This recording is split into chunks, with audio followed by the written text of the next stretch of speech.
m'appelle Michael Gullberg, je suis producteur de cinéma. Je suis basé en Belgique et à la fois à Paris avec mon partenaire Boris Van Gils, et on est là pour le film de fiction Viva Riva, qui est réalisé par Joe Tunda Wamunga.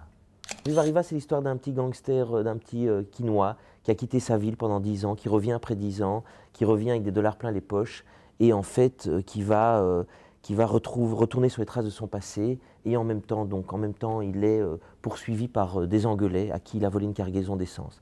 Et Viva Riva, c'est toute l'histoire finalement de cette espèce de course-poursuite en 3 jours, qui à la fois couvre son retour à Kinshasa, les retrouvailles avec ses parents, ses amis, en même temps cette course-poursuite avec les Angolais, et en même temps une histoire d'amour formidable avec une fille qui s'appelle Nora, et qui va essayer de le sortir du pétrin dans lequel il s'est mis. Et comme c'est une histoire très noire, l'issue lui sera fatale, mais voilà, c'est ça Viva Riva.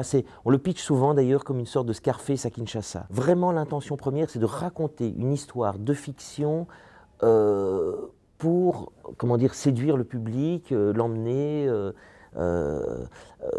Voilà, le but n'est pas de faire un film entre guillemets avec un point de vue social, politique. Vraiment, on est en dehors de tout ça. Maintenant, il est sûr que derrière tout ça, on raconte une histoire moderne africaine. Et c'est vraiment ça l'ambition, c'était de se dire, tiens, on va avant tout se faire plaisir et raconter une histoire au public, mais en même temps, on sait qu'en racontant cette histoire, on raconte l'Afrique d'aujourd'hui. Viva Riva était un film qui n'a pas été facile à mettre en œuvre, c'est certain.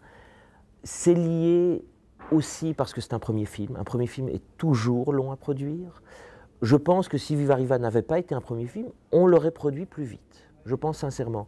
Je pense qu'à partir du moment où les bailleurs de fonds, les interlocuteurs perçoivent qu'il y a une volonté d'aller vers le public, une vraie cohérence à la fois d'écriture, de mise en scène, de production, de choix de casting, il y a assez d'oreilles aujourd'hui dans le monde du cinéma pour écouter ce genre de démarche. Je pense vraiment. Faisons un vrai film congolais, pour les Congolais, réalisé par un Congolais. Et si on touche les Congolais, alors on a une chance d'être universel.